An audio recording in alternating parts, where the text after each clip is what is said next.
All right, welcome back, boys and girls. We're going to go ahead and read our story. This is our second day reading our story, so we're going to get a little bit more in depth in our questioning and all with our story. So we have Leo, the Late Bloomer, and it's written by Robert Krause, and pictures are by Jose Arugo. All righty.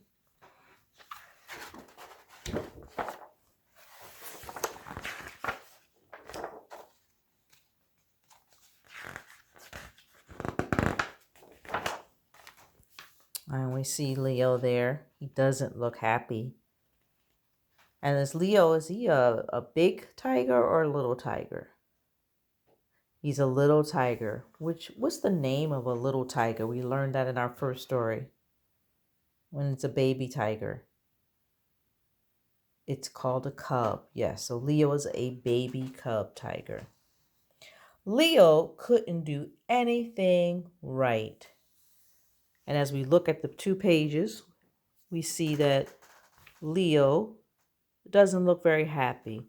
Why do you think he's not that happy? Probably because he doesn't feel like he can do anything right. He couldn't read. And you see all his other friends in the jungle are enjoying their books, reading. But Leo, he doesn't know what the words say. But that's okay, because sometimes you can just look at pictures, and that's a way of reading too, right? He couldn't write. And all his other friends, his owl friend, the elephant friend, his snake friend, plover's friend, his crocodile friend, all write their names, but not Leo. He's just writing lines, which is the beginning of being able to write your name. He couldn't draw. Everyone else seems to have a handle on the drawing. They're very good, but not Leo. That's actually Miss Jackson today. I still don't know how to draw, but I do my best, right? He was a sloppy eater. Everyone else is very neat. They pick up one berry at a time. Poor Leo has the berries all over the place. And let's take a quick look at his mouth and his fingers and his hands. They're all a mess. And he never said a word. Hoot, said the owl. Thrump, said the elephant. Hiss, said the snake. Pip, said the plover. Crunch, said the crocodile. And poor Leo didn't say anything. Much like when we're babies, right? When we're babies, we don't talk much. We don't talk at all. And we probably make a mess when we eat, when we're little babies. His mom and dad. Dad looks worried. Mom doesn't. What's the matter with Leo? Asked Leo's father. Nothing, said Leo's mother. Leo is just a late bloomer. Better late than never, better late than never, thought Leo's father. And there's Leo, feeling like I can't do anything.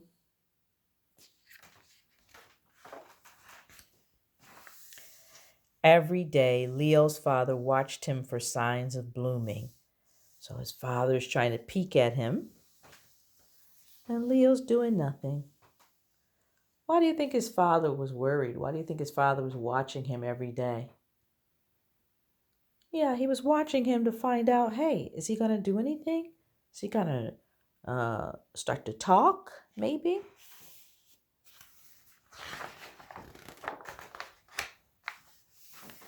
And every night, Leo's father watched him for signs of blooming. And what do we think they mean by signs of blooming? We see all these beautiful flowers. Is Leo going to bloom like the flowers? No, not really, right? But maybe Leo will start to be able to do things like write his name or draw or maybe talk. So his father is looking for signs of those things. Are you sure Leo's a bloomer? Asked Leo's father. Patience, said Leo's mother. A watch bloomer doesn't bloom. And what do you think mom means by that? Yeah, she probably means if you keep watching him, he's not going to do it. You're making him nervous. Stop watching. Leave him alone. He'll do it. So Leo's father watched television instead of Leo. But is he really watching the television? No, I think he's still watching poor Leo.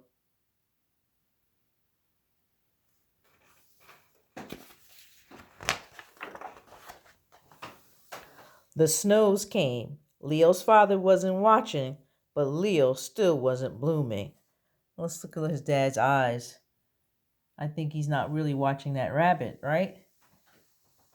All Leo's friends are making snow people or snow animals, but not Leo. And that's what his dad is watching. Constantly watching. The trees budded. Leo's father wasn't watching, but Leo still wasn't blooming.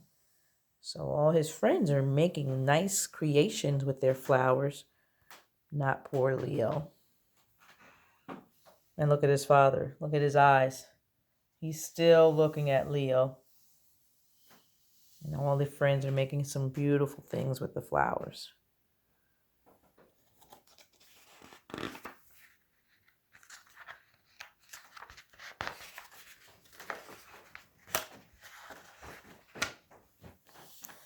Then one day, in his own good time, Leo bloomed. Yeah, now he's happy. And what do they mean by Leo bloomed? What do you think they mean by that?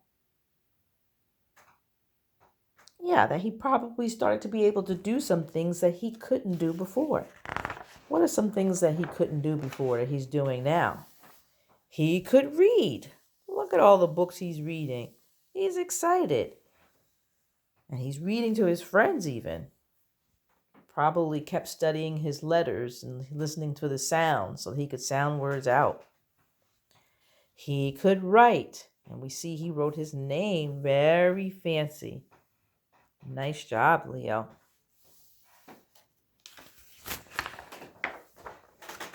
He could draw. Wow, so he learned how to draw. Very nice. And he ate neatly, one berry at a time. And all the berries stayed on the tree stump, which is actually his table.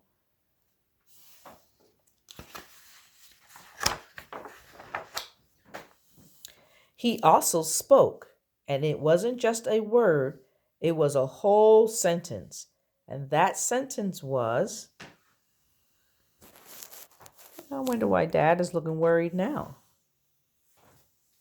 Maybe he's worried because Leo was on top of the elephant. But he bloomed, Dad. You should be happy. And what was the sentence that he said? I made it. And there's the whole family. So we talked about story structure. And we're going to go ahead and fill out our paperwork for the story structure for Leo. So one of the things we talked about is the setting. So what is the setting in Leo the Late Bloomer? He's kind of in a jungle, but he's actually near his house, right? Because we see the tree stump is his tree. He's with his parents. They're in their home. His dad is watching TV. So in his house, in his house, in the jungle. All right. So the setting where the story takes place is in the jungle in his house. Who are the characters in the story? Well, certainly we have Leo, but he's not the only person in the story, right? We also have his mom, we have dad, and we have his friends. And we could list them all, the elephant, the owl, the plover, the crocodile, but we'll just put down that it's his friends. So we have the setting, that's in his house in the jungle, the characters, the people in the story, which of course was Leo, his mom, dad, and his friends. And now we're going to talk about the problem. What was the problem in the story? Right, Leo couldn't do anything. He couldn't do anything. He couldn't read, he couldn't write, draw, eat neatly, and he didn't talk. Those are all the things that he couldn't do. What was the solution? How did he solve his problem? That's a good question. How did he solve his problem? He basically grew up, right? He wasn't ready. So the solution was Leo grew up.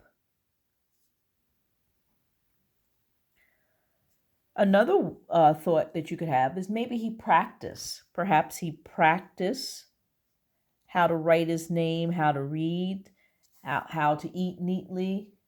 That's another thing that he could have practiced.